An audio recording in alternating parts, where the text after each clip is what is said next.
Bonjour madame, bonjour mademoiselle, bonjour monsieur. Nous voici de retour après tour des yoles, multiples trempages, multiples petits penchés, activités sportives, festives je voulais dire. Festive. Bonjour monsieur Compère. Bonjour cher ami. Rédacteur en chef du Progressiste. Tout à fait, je n'ai pas encore ni été démissionné, ni démissionné de moi. Ça ne viendra pas, vous êtes trop bon. Michel Branchi, éminence grise du Parti communiste et rédacteur en chef. Ça, c'est cheveux. Oui, non, mais c'était les cheveux. Ah non, c'est pas éminence grise, stalinienne, c'est pas ça du tout, je ne suis pas méchant comme ça avec mon vieux frère. Non, c'était les cheveux. Bon congé. Bon congé. Non, pas d'intimité entre nous, je ne vais pas savoir vos affaires. Eddie Marajo, beaucoup de photos autour des yoles. Oui, je vous amènerai donc dès la semaine prochaine. Des photos aussi. Le People Yol. Des photos aussi hautes que d'habitude. C'est pas très moral et très éthique, ça, une presse qui. Une presse qui se prête comme ça à une démonstration. Non, nous faisons œuvre de pédagogie déjà, puisque grâce à ces photos, un certain nombre de comportements ont cessé. Et oui, il faut le savoir. Le fait que les gens autour d'elle savent qu'il y a des photographes, il n'y a plus, par exemple, de paroxysme, de choses très graves qui se passaient sur des mineurs. Donc, ça c'est fini. Ouais. C'est donc, voilà, pédagogie et salubrité publique. Oui. Et puis surtout, nous donnons du bonheur aux gens qui considèrent qu'eux aussi sont des stars comme les autres. Messieurs, voilà. Monsieur tout le monde. Messieurs, laissez-moi vous dire, Marajo est fort. Mais j'ai vu des photos dans ressenti, effectivement. Ce ne sont pas des photos de people. Mais c'est sévère. Hein. Ah, c'est sévère. Alors, n'oubliez pas qu'on a dit qu'on roule, on va vite. C'est sévère. On a dit qu'on roule, on va vite. Un pays est en guerre en Europe, à 3 heures de vol de Roissy. Une vraie guerre qui a fait beaucoup de morts. Et ça n'a l'air de pas trop déranger les gens, sinon que de complaire à la presse, aux journalistes qui nous menacent à banaliser même cette véritable guerre sur le continent européen. C'est loin de nous par la géographie, mais c'est proche de nous par le cœur, parce que nous sommes, n'est-ce pas, européens. Vos commentaires, bref et rapides, puisqu'il faut bien qu'on en parle quand même. À propos de l'Ukraine ? Nécessairement. Forcément. Bon, moi je dirais que voici un sujet sur lequel je ne peux que mettre en garde les téléspectateurs, parce que c'est un sujet sur lequel les télévisions occidentales, quand on n'a pas accès à d'autres informations, construisent tous les jours un discours préfabriqué. Or, il suffit de regarder une carte, regarder où se trouve l'Ukraine par rapport à l'Europe, par rapport aux États-Unis, par rapport à la Russie. On comprend très bien que l'Ukraine, historiquement, est un pays qui a toujours fait partie, même à l'époque des tsars, de la Russie, que le débouché naturel de la Russie, c'est la mer Noire, et que installer l'OTAN et des forces d'intervention rapide au bord de la Russie était nécessairement, ne pouvait que provoquer une réaction. Et d'ailleurs, c'est pas moi qui le dis, c'est Hubert Védrine, ancien ministre de Mitterrand des Affaires étrangères, qui n'est pas un gauchiste, qui le dit. Donc, à mon avis, on joue avec le feu. D'accord. Ok, c'est bon, Daniel. Ce qui me gêne dans le discours de Michel, c'est qu'il a l'air de dédouaner Vladimir Poutine, qui n'est pas un enfant de cœur, qui vise plus ou moins ouvertement à démanteler l'Ukraine. On a déjà vu avec la Crimée.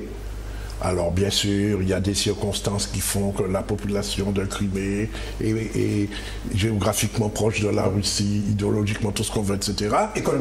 Économiquement, nous sommes d'accord, mais l'Ukraine n'est pas la Crimée. Or, pour le moment, il y a des tendances à introduire une sorte d'État que j'ai failli qualifier de fantôme tout de suite dans l'est de l'Ukraine. Or, pour moi, les frontières d'un État, jusqu'à preuve du contraire, sont intangibles. Oui, protégées. Marajo, tu n'es pas obligé de te prononcer. Oui, si tu veux que je ne parle pas, tu m'as dit. Non, bon, Vladimir Poutine défend son précaré. C'est une guerre mondiale d'influence et Vladimir Poutine considère que les Occidentaux l'ont le considère comme un moins que rien, un vassal, et il tient à montrer ses muscles. Il y a cette dimension personnelle. Oui. Bon, c'est clair. Bon, au-delà de ça, il est clair que Vladimir Poutine ne va pas durer toute la vie.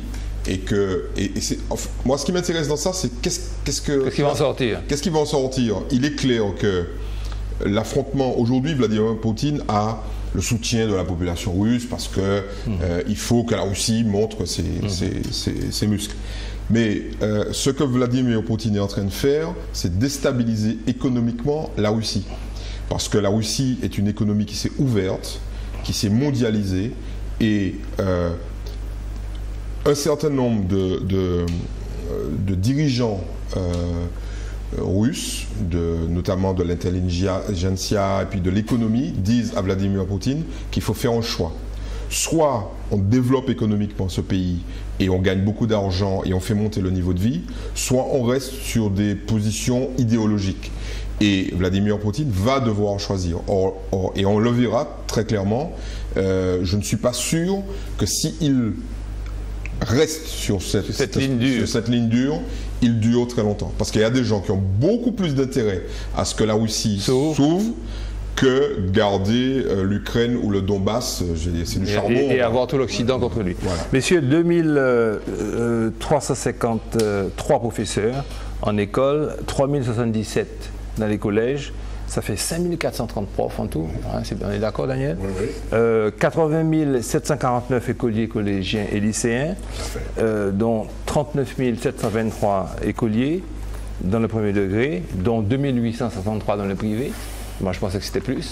Ce n'est que ça. Aussi, ça a diminué là aussi. Et 41 025 élèves dans le second degré, dont 4 536, là aussi je suis surpris, dans le privé. Des chiffres qui sont en diminution parce qu'on le sait pourquoi, la démographie diminue. Moins 1132 élèves dans le premier degré et moins 474 dans le secondaire. Ça veut dire, bon, première conséquence pour moi, c'est que les embouteillages vont recommencer. Déjà. Non, ils ont recommencé. On va recommencer. Alors, plus les acteurs, c'est le personnel ici, donc ça fait grosso modo 100 000 personnes qui sont sur le marché. Voilà. Mais rappelons-nous qu'il y a quelques années, je me rappelle un gros titre de France Antilles, 100 000 élèves ont rejoint l'école aujourd'hui, etc. C'est 80 000 maintenant. Bon, 80 000 maintenant, hein, 80 749. Bon, 20 000 de moins. Et de toute façon, depuis quelques années, on ne construit plus de crèches, on construit des EHPAD. Ouais. Établissement d'hébergement pour personnes âgées dépendantes. Ouais. C'est un raccourci c'est un raccourci, mais qui dit bien ce qu'il veut dire. En 2040, je crois avoir lu que la Martinique serait, après la Corse, le département le plus vieux de France. 2025 déjà. Ah bon, tu vois. 2025. On n'est pas obligé d'attendre 2040. On n'est pas obligé d'attendre 2040. Les projections que tu signales, en fait, il semble que les choses aillent plus vite que ce que avait prévu, notamment l'excellente étude de Marie, le démographe martiniquais de l'INED, Claude Valentin Marie. Donc, effectivement, c'est la première chose qui m'a frappé. J'ai regardé les chiffres et ça va très vite. Ça va très vite. Donc une accélération du processus de diminution du nombre des élèves. C'est un pays, la Martinique est un pays en danger sur le plan démographique. Okay. Il y a 20 000 gosses de moins qu'en 1986. Est-ce qu'on peut trouver les causes? Énoncer les causes La natalité, tout simplement. La natalité. La natalité, c'est la cause majeure. L'immigration à l'époque. L'immigration. Non, mais l'immigration touche aujourd'hui une catégorie de personnes. Et puis l'immigration, c'est un aller-retour. Mais quand vous ne faites pas d'enfants, c'est définitif. Hein. C'est définitif, c'est-à-dire qu'un enfant non fait ne va pas être remplacé. La mortalité infantile? Non, la mortalité reste forte. Oui, mais elle est quand même plus élevée que... Oui, mais mais quand tu ajoutes tout ça, quand tu ajoutes immigration... Non, il est clair que c'est la natalité. La natalité... D'accord. On était dans une période, dans les années 80, où les femmes faisaient 3 à 4 enfants. On est dans une période où les femmes font 1 à 2. Il y en a eu 9. Ouais. Comment 1 à 2. C'est-à-dire qu'on est passé de 7000 gosses. Ok. Attends. Chaque année, on est passé de 7000 enfants à 3500. Comment est-on parvenu à ces résultats? Les gens... Comment est-on parvenu à ces résultats? Les causes du fait que les femmes ne font pas d'enfants? l'enrichissement de la population. Non. Oui. Plus tu es riche, moins tu fais de gosses. Non. Ton opinion, et on passe à autre chose. Mon opinion, c'est qu'effectivement, on ne peut pas nier qu'il y a un phénomène, comme dans tout ce qu'on appelle la transition démographique, c'est ce que les démographes, autrement dit, les femmes font moins d'enfants parce que les habitudes, bon. Mais ceci dit, nous sommes quand même... Finis ta phrase, on est au moins d'accord sur ça. Oui, nous sommes les d'accord. femmes font moins d'enfants parce que leur confort... Dans le cas de la Martinique, dans le cas de la Martinique, une grande partie du vieillissement de la population à l'heure actuelle, c'est le choc en retour des années Bubinum. Et d'ailleurs, l'étude de Claude Valentin-Marie, c'est le fait qu'on a manipulé, on a imposé à ce pays une émigration forcée, massive, pendant une période courte, beaucoup plus forte que l'immigration naturelle qui existait auparavant depuis très longtemps, etc. Et qui continue. Et en plus, alors, c'est vrai que le chômage provoque depuis la fin des années 90 et le début des années 2000 un regain d'émigration, mais ça c'est le fait que le pays n'offre pas de possibilité à la jeunesse, et donc ça accentue ce phénomène de baisse de la population. Il y a aussi un phénomène qui est un phénomène médical, c'est la contraception. Parce que quand on regarde les périodes sans contraception, avec contraception, oui, il est clair que... C'est évident. Ok, messieurs. Le feuilleton PS du gouvernement... de l'été, parce qu'ils ont un été là-bas, je peux envoyer cette expression, j'aime bien dire ça. J'ai le droit de dire ça, de l'été. En précisant le territoire. Mais moi, pas dire le feuilleton PS du gouvernement pendant l'hivernage, je ne veux pas dire ça, je ne veux pas te casser, c'est à l'envers. Mais comment ça serait voir l'actualité de notre point de vue, notre centre, c'est nous. Je ne suis pas ethnocentré, je suis désolé, moi, je suis ouvert sur le monde. Alors, je vous donne un petit schéma, vous me laissez l'énoncer, puis vous allez faire ce choix pédagogique comme un autre. Tout d'abord, souvenez-vous que M. Montebourg réclame un changement de cap économique. Hein? Bon, il ne veut plus mettre dans l'austérité, il veut changer offre-demande, etc. On ne va pas trop développer sur ça. Il demande de... Attends, messieurs, je vous donne le canevas et vous allez, en fonction du canevas, développer tout ça. Voilà ce que je voulais dire. Alors, il demande de donner une priorité à la sortie de la crise, faire passer au second plan la réduction dogmatique des déficits, qui conduit à austérité et chômage. Tu vois que j'y viens. Bon. Il demande d'intensifier la baisse des impôts pour les classes moyennes et populaires. Alors, il y a des réactions aux interventions. Hamon s'embarque dans cette galère, entre guillemets. Il y a la fête qu'il fait, la fête de la rose que chaque année il fait. Hamon se laisse embarquer. Ils sont pris une sorte d'euphorie, ils ont des propos un peu forts. Et puis des Comores, dans un premier temps, j'avais bien suivi ça. Donc je n'ai pas beaucoup de choses à faire pendant les vacances. Pas de trempage, pas de choses comme ça, pas de poser, pas comme vous, mais je suis un homme austère et sérieux. Dès comment j'entends d'abord Mitterrand qui dit, il était au sommet de Hollande, chaque fois que je l'appelle c'est un lapsus révélateur. Oui, au sommet de la commission de l'océan Indien, je suis là-bas. Il prend un coup de collet. Oui, non. Il dit, je souhaite que nous puissions convaincre nos partenaires européens de donner une priorité à la croissance. C'est ce qu'il dit dans un premier temps. Tous ceux qui portent cette idée sont les bienvenus, et c'est la position du gouvernement. Suivez-moi bien, hein, c'est juste un dossier de police que j'ai fait là. Le cabinet de Valls, donc Valls, répète que la sortie d'Arnaud Montebourg n'a rien de choquant. Suivez-moi bien. Que la donne européenne est en train de changer, que le président de la République et le Premier ministre agissent dans ce sens, et le Premier ministre attend du ministre, avoir d'Arnaud Montebourg, ça va de soi, un engagement total sur la loi croissance et pouvoir d'achat. Alors je me dis, tiens, mais beau scénario. Ces messieurs font les choses bien, ils vont agir sur l'Europe, ils agissent efficacement. Les bouts de feu du gouvernement, Montebourg et Hamon, et de l'autre côté, c'est de bouts de feu, d'aiguillons, et puis eux, etc. Et puis brusquement, le truc se dégringue. J'ai mon opinion, est-ce que vous avez une idée? Je vous l'exposerai, le journalistique, mon opinion, elle n'est pas vraiment historique. J'ai mon opinion, est-ce que vous avez vu ce clivage, ce turning point, comment les choses se sont dégradées à partir de certains moments? Alors je vous donne mon opinion. Moi, je crois que d'abord qu'Hollande, il a perdu, il a ensuite dérapé encore plus, perdu le nombre de points dans les sondages de juillet. Ils ont eu les sondages de juillet à cette époque-là. Manuel Valls chute de 9 points. Sur un mois, il passe de 45% d'approbation à 36 en août. Ça, monsieur se dit qu'à la rentrée, on va nous attendre. Et pendant, il y a eu un gouvernement bashing pendant tout le mois d'août. Vous vous souvenez, on leur préparait une rentrée, on leur préparait une entrée, vous lisez la presse, je suis sûr, vous êtes des addicts. Vous vous souvenez, on leur préparait une... Pourquoi les gars font ça? Pourquoi ils leur préparent une rentrée chaude? Donc, ils sont en train, eux, ils étaient sous les brûlots de la presse. Que le niveau de popularité de Valls est le plus bas depuis qu'il est à Matignon.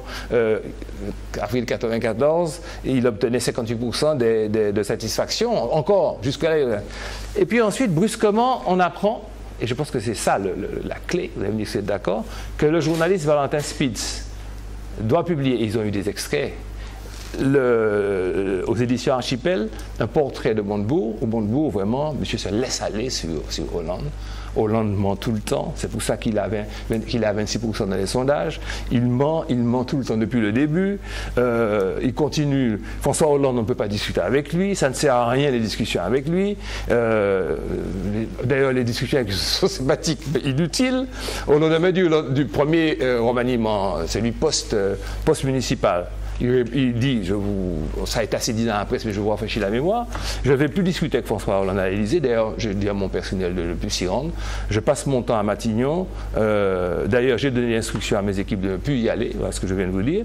Et puis il ajoute, j'ai des rapports minimalistes avec le président de la République.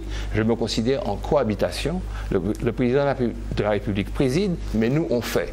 Et là, je pense que ce sont ces déclarations et c'est cet extrait de l'ouvrage qui va sortir le 10 septembre, c'est une hypothèse comme une autre, qui ont montré à Valls qui pourra plat, on ne parlera pas de Tréavélaire, mais s'ajoutant la couche Tréavélaire et le bouquin, ces messieurs, ils se sont dit non, on ne pourra pas, si on est attaqué de l'intérieur, ensuite attaqué comme de l'extérieur, il faut couper dans le vif. C'est mon opinion, je vous laisse parler, je ne parle plus. Comme disait en son temps Jean-Pierre Chevènement, un ministre, ça ferme sa gueule ou ça démissionne. Ça démissionne, c'est très fort. Bon, quels que soient les propos de M. Montebourg, à moi on l'a moins entendu, il semble suiviste dans cette affaire. Mais bon, quels que soient les propos et les raisons de Montebourg, il a raison sur certains points. Tu ne peux pas, de l'intérieur, avoir des critiques aussi virulentes sur un gouvernement auquel tu participes à un niveau élevé. Comme ministre de l'économie, c'est pas n'importe quoi. C'est pas sous-secrétaire d'État au rapatrié. Hein? Bon. Oui, c'est gentil pour les rapatriés. Donc, on ne pouvait pas ne pas le mettre à la porte, ne pas le virer. Et je me demande dans quelle mesure il n'a pas tout fait lui-même pour être viré. Mais il avait déjà dit, je dis que je ne parle plus, mais il avait déjà dit, il avait toujours eu ce même discours. C'est pour ça que j'ai cherché la cause extrême, Michel. Non, moi je crois que quels que soient les propos de Montebourg, je crois que la question est beaucoup plus profonde. C'est qu'en réalité, Montebourg,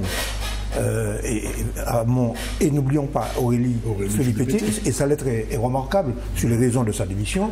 Oui. Elle a dit, dans son gouvernement, maintenant il faut s'excuser d'être de gauche. Autrement dit, ils se sont rendus compte que ce n'était pas seulement un virage économique, mais c'était un virage sur le plan des valeurs de gauche. Et en plus, il y a eu le coup de tonnerre. Oui, il y a eu le coup de tonnerre de toute une série d'indicateurs qui sont sortis au mois d'août. Croissance zéro en France pour le deuxième trimestre. Croissance zéro en Europe. Donc chômage, augmentation colossale. Récession en Italie. Récession en Allemagne. Récession en Allemagne. Le modèle allemand, notamment. L'Allemagne a oublié que 40% de son commerce extérieur se fait avec la zone euro. Et que le fait d'imposer par différents moyens d'austérité aux autres pays finit par avoir des répercussions sur l'Allemagne. Tout à fait vrai. Un pays justement qui a une démographie en plus qui chute. Donc l'égoïsme allemand. Qui a moins de consommateurs, pour que les gens comprennent. Bien. Donc, en plus, toute une série d'organismes internationaux, je ne parle même pas des experts, etc., mais des organismes internationaux commencent à douter des politiques d'austérité. Même le FMI de Christine Lagarde dit attention. Par la voix de Christine Lagarde elle-même. Enfin. Il faut mener des politiques budgétaires. Il ne faut pas se contenter de mener des politiques monétaires. Il faut mener des politiques budgétaires, c'est-à-dire en quelque sorte. Relancer, améliorer la consommation, relancer l'économie. Des gens de la Bundesbank demandent d'augmenter les salaires. Okay. Bon. Autrement dit, Autrement dit, ces chiffres sont arrivés pour prouver que cette politique-là est un échec et que poursuivre dans cette voie, ça conduit à l'échec. Donc moi je crois que Montebourg a voulu prendre date. Je crois qu'il a voulu prendre date pour le futur en disant « moi je m'en vais ». Mais non, mais c'est évident. Mais je ne pensais peut-être pas partir aussitôt. Ah peut-être.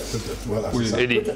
Bon, j'ai pas envie de juger sur l'éclairage économique. Je pense qu'on est à peu près d'accord sur le fait que bon, tout ça, ça va pas dans le bon sens. Par contre, il y a un élément qui me semble important, c'est que aujourd'hui, faire de la politique, ce n'est plus s'engager dans la zone du sacré. C'est enfin le cas en Europe, et notamment en France. Explique-le. Ça veut dire quoi? Ça veut dire que quand on est dans une entreprise et que ça ne va pas, on te vire. La presse économique est pleine de ce type de revirements, de types qui ne vont pas, le conseil d'administration les vire, les actionnaires n'en veulent plus, la politique qui a été menée, sanctionnée, etc. Il y a chez les dirigeants. Oui, non, mais surtout chez les dirigeants. C'est de ça qu'on parle. Je parle des dirigeants. Il y a 3 domaines en France, un peu moins largement en Europe, mais au moins en France, où ça, ce n'est pas possible. C'est du sacré. La justice, les médias et la politique. Voilà. Là, globalement, les gens sont un peu intouchables. Alors, ce qui veut dire que tu peux te planter en tant que dirigeant politique, tu peux dire un peu n'importe quoi en tant que journaliste, et tu peux juger n'importe comment en tant que... Voilà.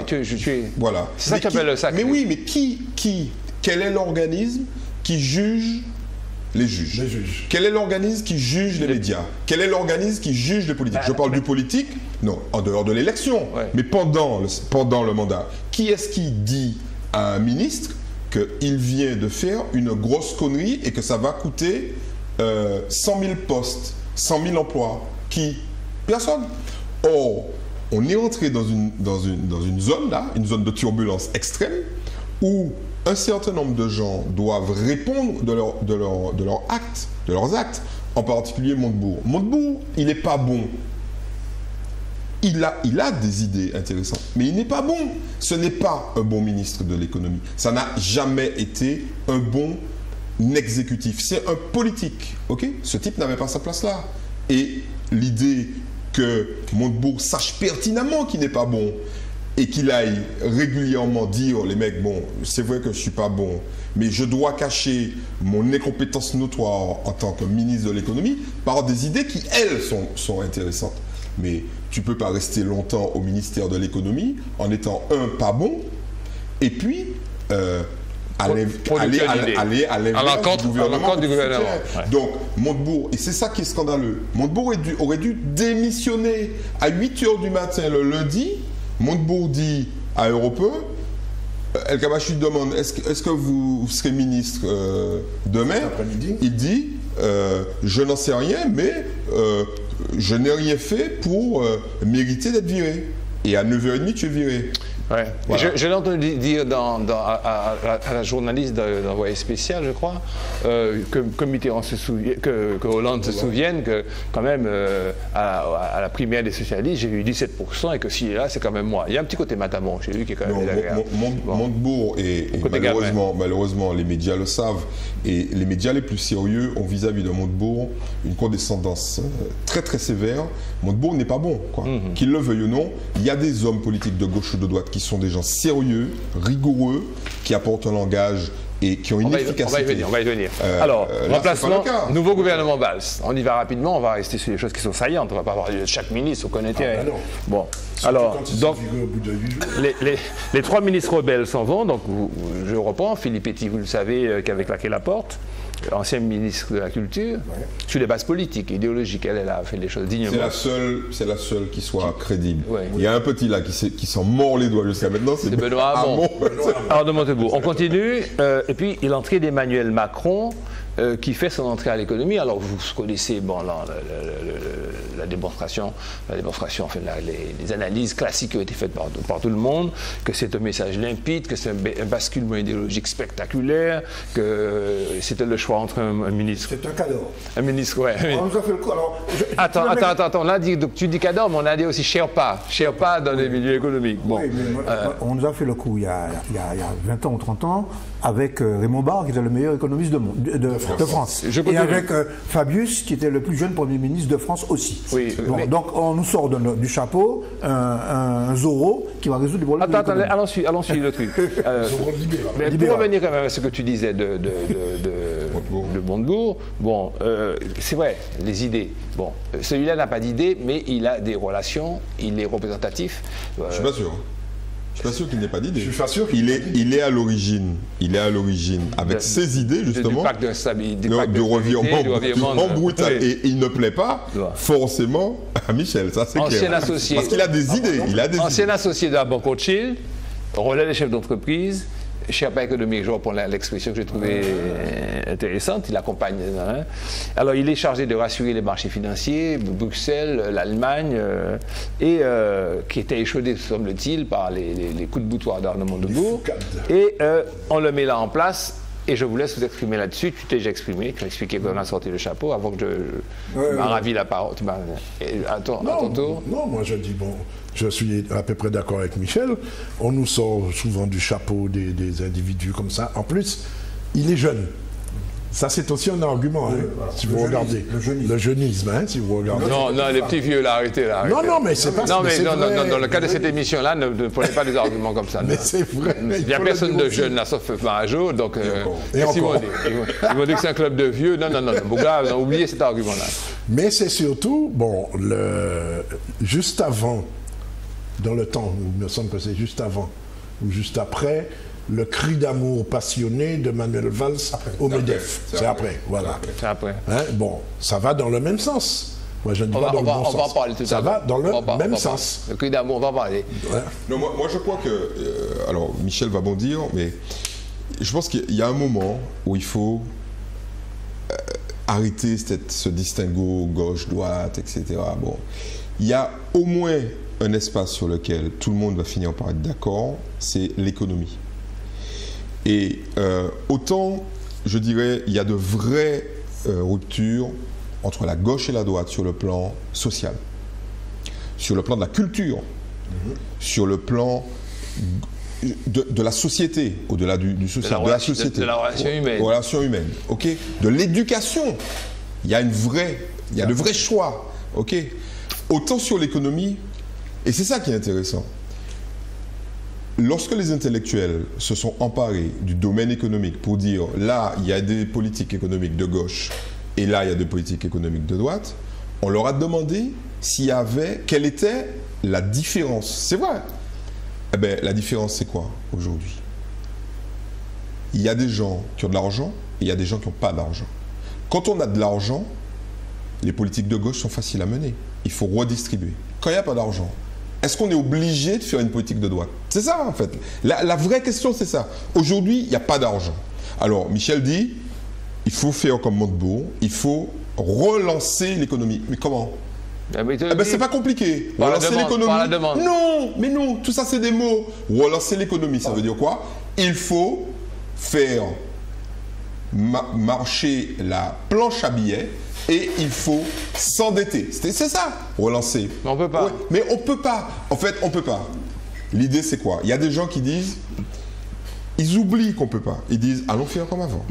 Allons faire comme avant, même si on n'a pas d'argent. Pourquoi on n'a pas d'argent? Parce qu'on ne vend plus. On n'a plus de colonies. On n'a plus de colonies. C'est ça la réalité. On n'a plus de marché. Mais Michel ne peut pas dire ça. En tout cas, s'il dit ça, c'est génial.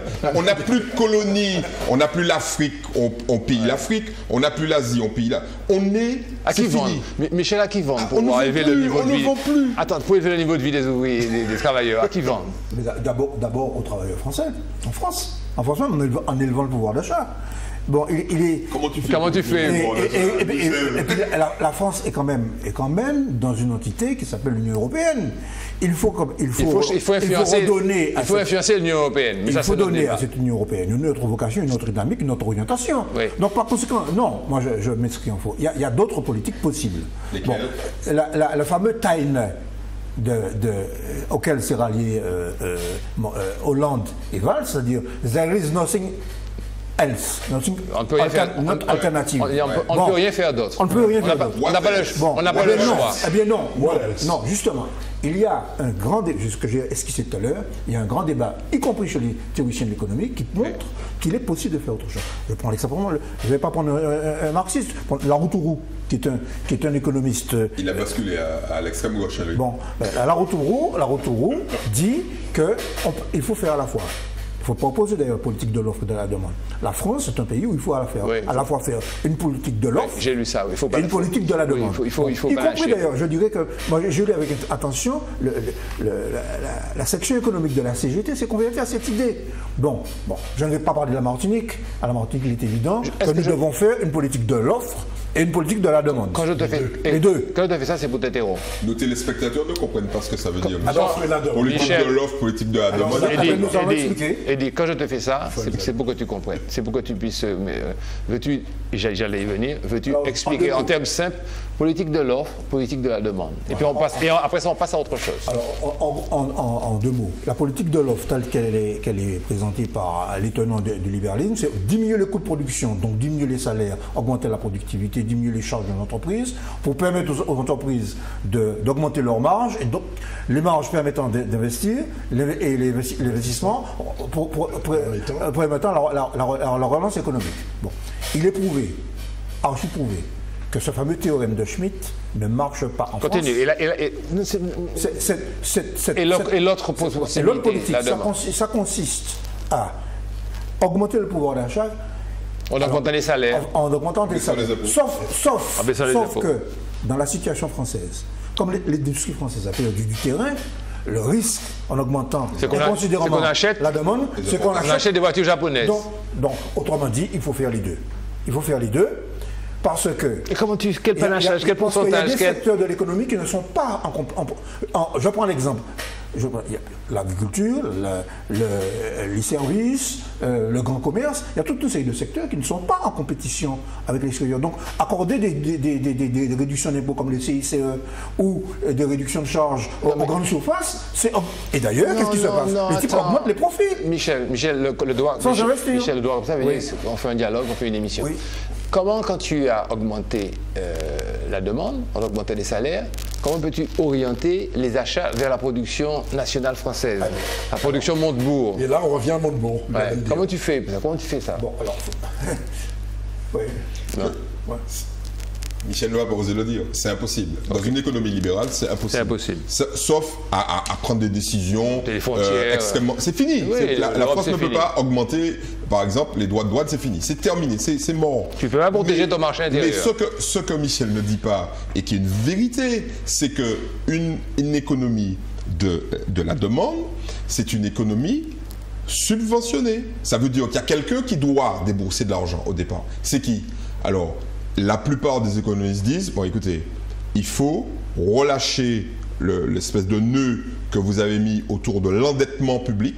Voilà, c'est ça. Ça veut dire que les États doivent pouvoir s'endetter à nouveau et remettre dans l'économie.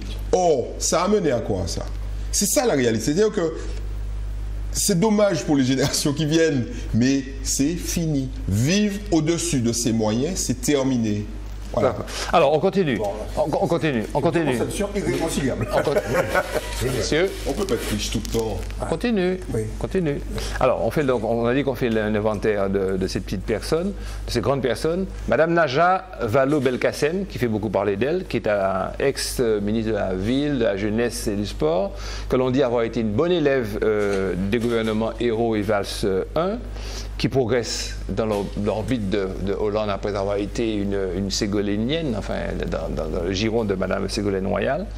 Elle est la première femme à devenir ministre, dont on en parle, à devenir ministre de l'Éducation nationale. Elle a toujours fait preuve de loyauté, de discrétion, dit-on. Elle a un petit handicap, c'est le problème de l'ABCD de l'égalité pour les gens de droite, et elle est ministre. Votre commentaire rapide et bref. Puisque, bon. Je disais à mon voisin Michel, elle est jeune, j'y reviens, elle est femme et elle est issue de l'immigration. Ces trois critères, ces trois données. Amusant d'ailleurs, cet Ox c'est ce mensonge quoi, sur Internet, voilà. Disant qu'elle avait usurpé sa qualité de... Voilà. Ça suffit à donner des boutons à beaucoup de gens. N'est-ce pas? Quel beau pays la France. Bon, mais bien sûr. Voilà un exemple d'intégration réussie, n'est-ce pas? Bon, maintenant, à l'éducation nationale, effectivement, Najat Vallaud-Belkacem monte vite. Elle franchit des étapes. Personne ne sait ce qu'elle donnera à l'éducation nationale, puisque c'est sa première rentrée. Je signale d'ailleurs que l'un des regrets de Benoît Hamon, c'est qu'il a été le seul ministre de l'Éducation nationale à ne pas faire une rentrée scolaire. Tout à fait. Parce qu'il a été nommé en avril, si je ne m'abuse. Et j'échappais à vous. Et ils échappaient en septembre. Comment estimez-vous qu'elle gère la question des rythmes scolaires? Parce que c'est chaud là, avec les mairies qui... c'est chaud, mais c'est pas chaud. C'est pas chaud. Il y a 36 000 villes en France. Et il y a 50 villes qui nous refusent. Qui font ces sessions. La question des rythmes scolaires bon, moi je crois qu'il faut dire un certain nombre de vérités. Je suis moi-même aussi un éducateur. Il ne faut pas faire croire aux gens qu'on peut apprendre de plus en plus de quantité de savoir dans le moins temps possible et en faisant le moins d'efforts possible aussi. Bon.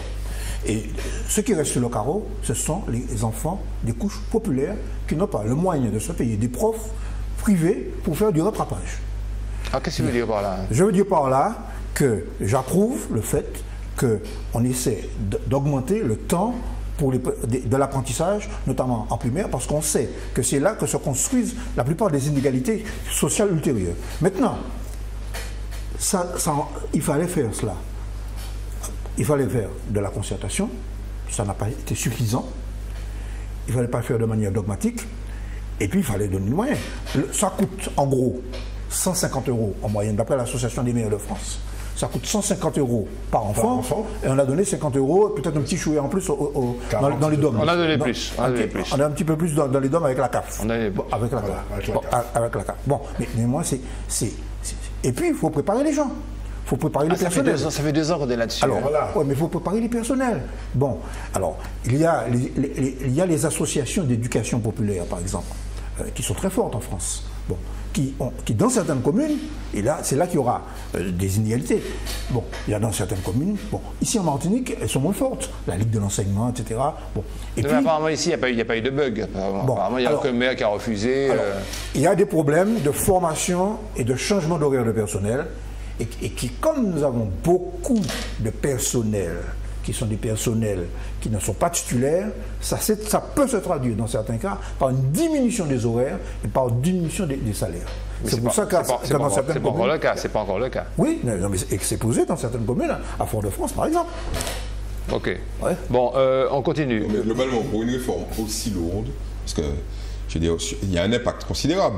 Quand vous remettez des enfants en classe le mercredi ou le samedi, ça impacte toute l'économie. Ça impacte toute l'économie. Pour une réforme aussi dure, moi je trouvais que 50 trucs qui se passent mal, c'est plutôt bien passé. On a fait le tour de la question.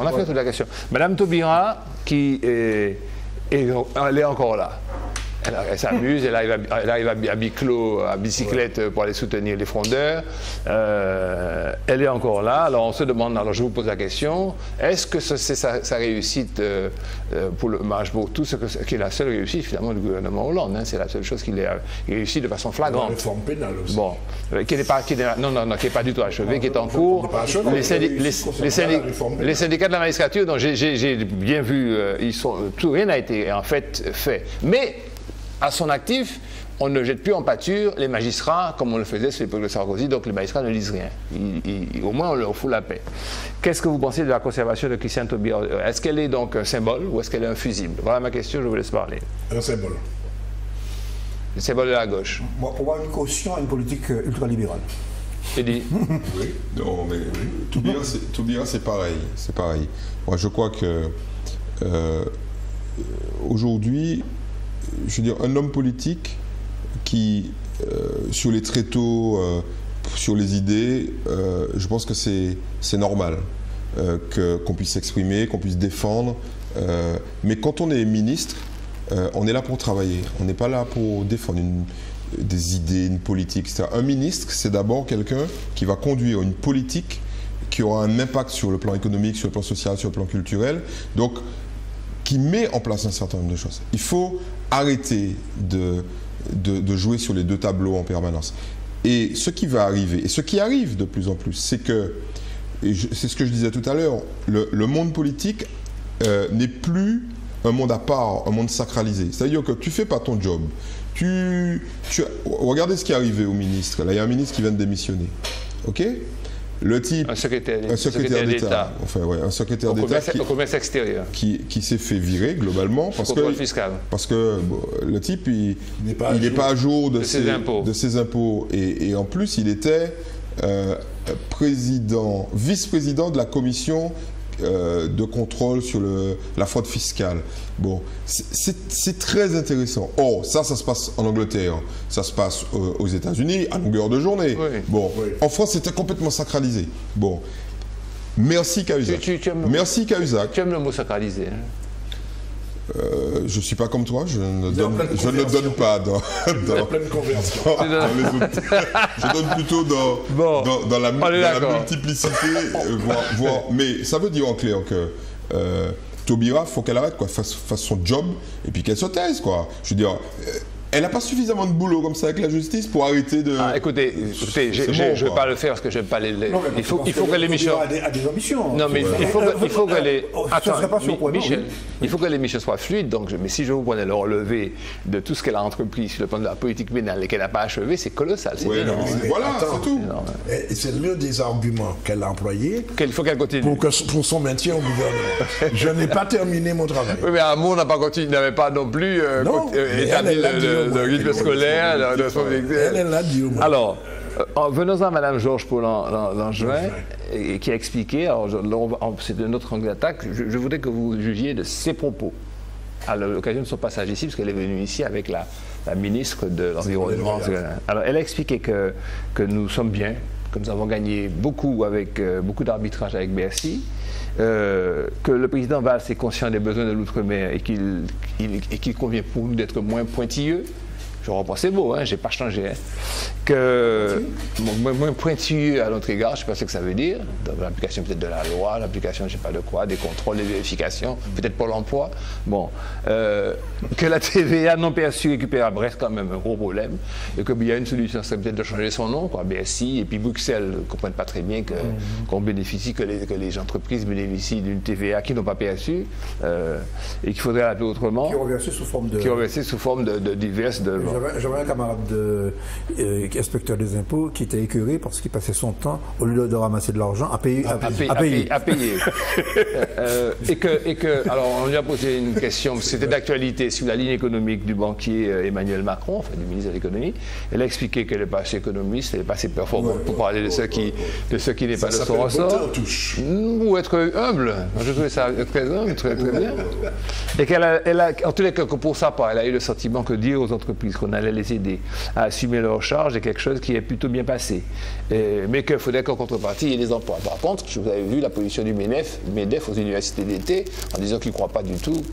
Les responsables du MEDEF Outre-mer ont dit tout le contraire de ce qu'elle a dit. Je vous laisse la parole sur Mme Georges Paul-Langevin. Bon, je vais me lancer. Mme Georges Paul-Langevin, je l'aime beaucoup. Je la connais. Je la connais. J'allais dire personnellement, ça pourrait laisser croire que nous avons des atomes crochus, ce qui n'est pas le cas. Pour être moins consensuel, je dirais qu'elle est un peu lisse. L-I-2-S-E. Elle est un peu lisse, Georges Paul-Langevin. On n'avait pas pensé à L-Y-S. Hein? On n'avait pas pensé de cette belle négresse L-Y-S. C'est le lisse qui est le symbole de la monarchie pour que les gens comprennent le jeu de mots, de la royauté. Elle est dans son ministère qui, rappelons-le, malgré notre nombrilisme chéri, est un très petit ministère au niveau de la France. Elle fait son boulot, elle essaie d'être d'accord avec tout le monde et de ne pas faire trop de vagues. Quelle description. Alors moi, je dirais que, on va aller à l'essentiel, malgré tout. Pour moi, tout découle du fait qu'il s'agit d'un virage, d'un brutal virage à droite, d'un gouvernement élu sur un programme de gauche, et qu'elle reste dans ce gouvernement, elle comme Taubira, donc elle doit en assumer l'orientation. Par ailleurs, quand elle dit qu'on est bien traité sur le plan budgétaire, il ne faut pas oublier que le budget du ministère de l'Outre-mer ne représente qu'un dixième des dépenses de l'État dans les Outre-mer. Autrement dit, toutes les politiques d'austérité, notamment en matière de restriction des dotations aux collectivités locales, vont s'appliquer, mais avec un impact beaucoup plus fort dans une économie dépendante comme la nôtre. Autrement dit, les collectivités ont un rôle beaucoup plus important dans l'investissement en Outre-mer qu'en France, compte tenu de la faiblesse de l'économie. Par conséquent, les politiques, contrairement, les politiques d'austérité qui sont appliquées en France, contrairement à ce que pensent certains hommes politiques, ce qui se passe en France nous concerne. Bien sûr. Et en plus d'impact ici que là-bas. Pour les raisons que tu as dites. Pour les raisons que j'ai dites. Eddie. Tout à fait. Alors, il y a beaucoup, le mot a été prononcé à plusieurs reprises, le mot austérité. Il faut quand même qu'on dise à nos téléspectateurs, si vous voulez chercher un pays où il y a de l'austérité, il ne faut pas venir en France. Hein. Un pays où il y a de l'austérité, c'est la Grèce ou le Portugal. L'Espagne, même l'Espagne. Non, c'est pas pire. C'est vraiment, c'est-à-dire, la France va appliquer une politique d'austérité quand elle va demander à ses fonctionnaires de baisser ses salaires de 15%. Là, on va faire de l'austérité. Et il n'y a jamais eu... La Grèce a été 40%. Il n'y a jamais eu de politique d'austérité en France. Il n'y a jamais eu de politique d'austérité en France. Jamais, jamais. Ça n'a jamais existé. La France n'a fait que creuser en permanence son déficit, continuer à vivre au-dessus de ses moyens. Concernant Paul-Angevin, il ne faut pas compter sur un ministre de l'Outre-mer ou des Outre-mer pour faire que les choses changent ici. Si on veut que les choses changent ici, ça a toujours été le cas, il faut que les hommes politiques locaux puissent faire suffisamment de lobbying pour que les choses changent. Et que les gens qui font les choses bouger réellement, c'est les députés, les sénateurs, les partis politiques locaux qui font que les choses bougent. C'est tout. Ou les lobbies patronaux. Oui, mais bon, les lobbies, non. Et les lobbies patronaux. Oui, mais très clairement, s'il y a quelqu'un qui compte sur un ministre de l'Outre-mer, sauf cas exceptionnel, il y en a eu un, pour changer les choses. Je ne juge pas du sens du changement, positif ou négatif, mais les choses qui ont bougé, il ne faut pas compter sur le ministre de l'Outre-mer, il faut compter sur nous-mêmes. Une précision. Le 1, c'est le... comment il s'appelle ? Le père de la... C'est Ponce, la loi de la fiscalisation. L'impact sur l'économie a été colossal. Le secrétaire d'État qui a été concerné, qui était secrétaire d'État au commerce extérieur, c'est Thomas Thévenoud. C'est un pote de Montebourg. Alors, oui, vous avez remarqué qu'il n'y a pas de verre au gouvernement, donc Buffalo, elle a respiré parce qu'elle tient bien ses troupes, c'est un épiphénomène. Alors, on a déjà parlé du défi lancé par Valls et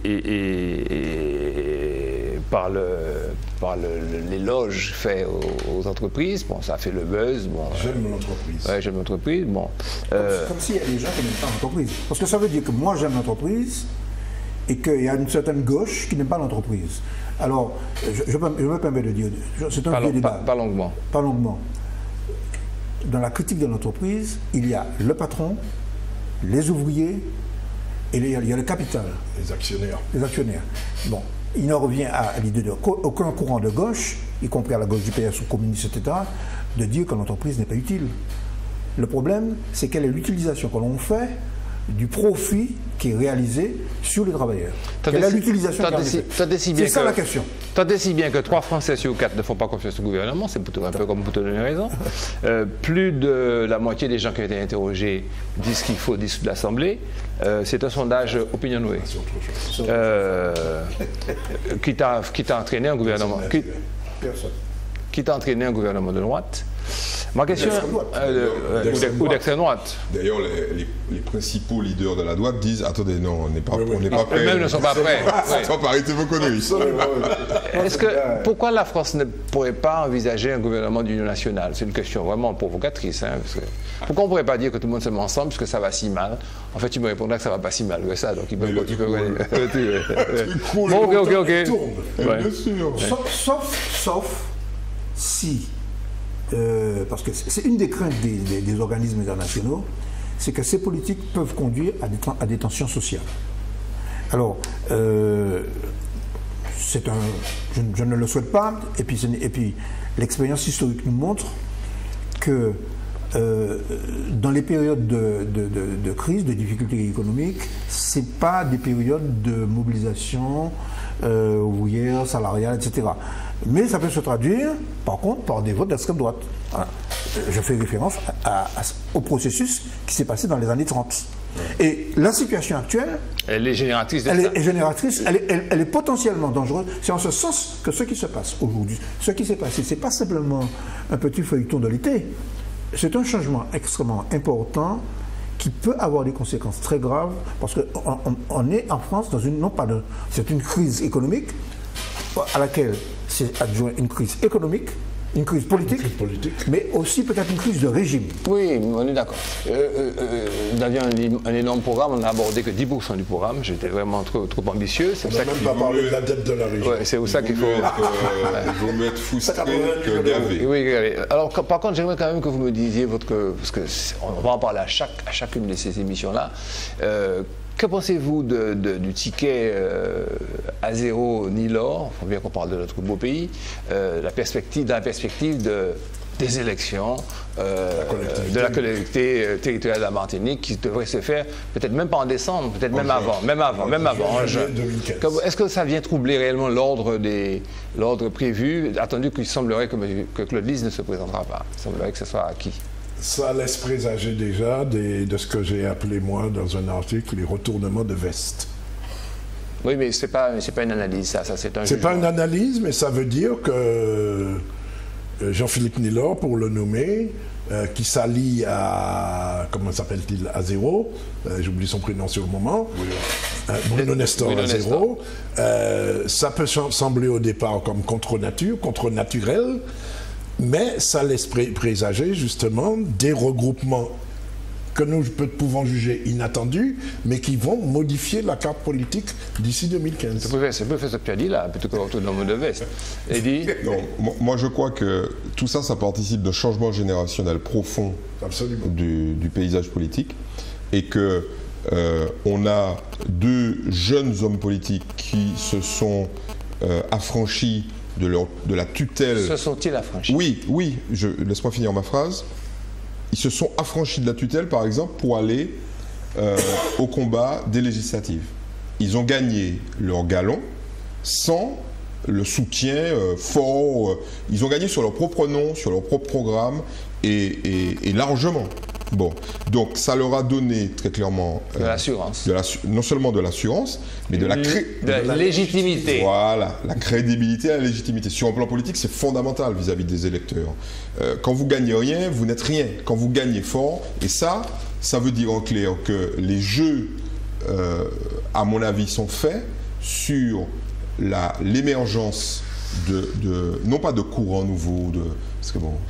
On est sur 1000 km², mais de personnalités nouvelles qui vont bousculer les cartes des alliances. Parce qu'une alliance, je le répète, on l'a répété ici, pour gagner une élection à la collectivité territoriale, il faut faire des alliances. C'est le jeu des alliances qui va être bouleversé. Très intéressant. Mais vous avez vu quand même sur quelle base de la pensée, pas idéologique, de la pensée sur laquelle à zéro se lance. C'est ce que je voulais dire. Je vais prendre un exemple simplement. À zéro soutient le gouvernement Valls. Nilor, non. Bon, par conséquent, quel est le projet qu'ils vont présenter pour la Martinique? Bon, c'est vrai qu'il y a une question générationnelle, mais au risque d'apparaître comme ringard, moi je crois que la Martinique a aussi, compte tenu des problèmes que nous avons évoqués, elle a besoin de projets. Oui. Elle a besoin de projets. Attends. Ce n'est pas parce... Mais non, mais je reviens sur un dada. C'est pas parce que je dis que je suis jeune que j'ai une politique qui soit en faveur de la jeunesse. Oui, mais le discours sur lequel... Mais oui. Attends, parce qu'il y a des gens qui nous regardent, vous rigolez, monsieur, c'est tout sérieux. Bon. Non, mais nous sommes sérieux. Vous dites un truc, vous rigolez ce que vous avez dit, comme si le rire va donner l'amplification à ce que vous dites. Mais non, on fait de l'analyse. Et puis ça sera presque le dernier mot, je ne tâcherai de ne pas l'avoir. Le fait qu'ils vous disent qu'il faut arrêter avec les rancunes et les rancœurs passées, il faut penser ensemble, il faut avoir un projet sur la Martinique, un projet projet économique, un projet de développement, et il lance des bases sur l'énergie, etc. Oui. C'est un peu autre chose que la conquête du pouvoir pour le pouvoir. Il y a quand même, il faut quand même... Tu dis un mot, et puis on continue. Juste un mot. Cette dichotomie qui est pragmatique entre le discours politique non empreint d'idéologie, non de barrière, de liberté totale, et puis la réalité de l'exercice du pouvoir, il faut que chaque téléspectateur se dise que ça existe, c'est-à-dire que le type, il va balancer des idées qui sont des idées extrêmement séduisantes, c'est vrai, mais lorsqu'il sera au pouvoir, ça sera autre chose. Je ne dis pas qu'il va échouer, mais ce sera autre chose. Et l'exemple le plus parfait, c'est François Hollande. L'exercice du pouvoir, c'est une chose. Michel, tu as parlé, et Daniel? Non, je voulais rester sur Azerot et Nilor. Oui. On disait tout à l'heure qu'ils s'étaient affranchis de leurs tutelles respectives. Oui, voilà, c'est ça la problématique politique intéressante. Ouais. Bon, d'autres que moi l'ont déjà dit avant moi, ça signifie, d'un certain côté, je fais attention au mot que je prononce, la mort de Marie-Jeanne. Et de Claude Lise. Et de Claude Lise. Mais Claude Lise, c'est quasi... Voilà. Il faut qu'il le dise officiellement. Il faut qu'il l'annonce officiellement. Mais il y a ce changement générationnel, il est normal. Il est normal. Madame, mademoiselle, monsieur, si vous avez au-delà de 50 ans, arrêtez tout désir d'avoir le pouvoir, de démissionner de votre club sportif, restez devant la télévision à nous écouter. Nous avons même, jusque l'émission du club à TV n'existera plus. Nous allons un peu de mettre en dérision les vieux. Très bien. parce que ce sont des tartes à la crème, absolument, ces idées-là. En tous les cas, à la semaine prochaine. Merci beaucoup.